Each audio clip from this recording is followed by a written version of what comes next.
Hi, ako po si Jackie Lou Blanco at ang pangalan po ng aking gagampanan ay si Aling Bing. Si Aling Bing yung nanay ni Nolin at si Nolin ay nagtrabaho sa ibang bansa para matulungan ang mama at papa niya.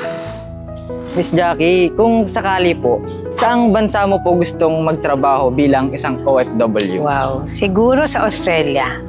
At bakit po?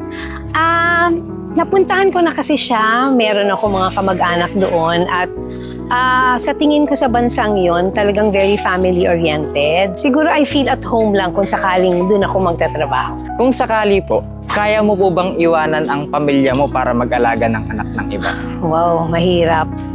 Siguro kung wala na akong choice, kung siguro naisip ko na lahat ng ibang paraan at talagang yun lang ang magiging last na way ko para matulungan yung pamilya ko, siguro gagawin ko. Pero kung merong ibang paraan, hindi ko siya pipiliin kasi mas gusto kong makasama yung pamilya ko. So parang last resort siya. Ano po yung mensahe mo sa mga OFW na domestic helpers at mga yaya sa abroad?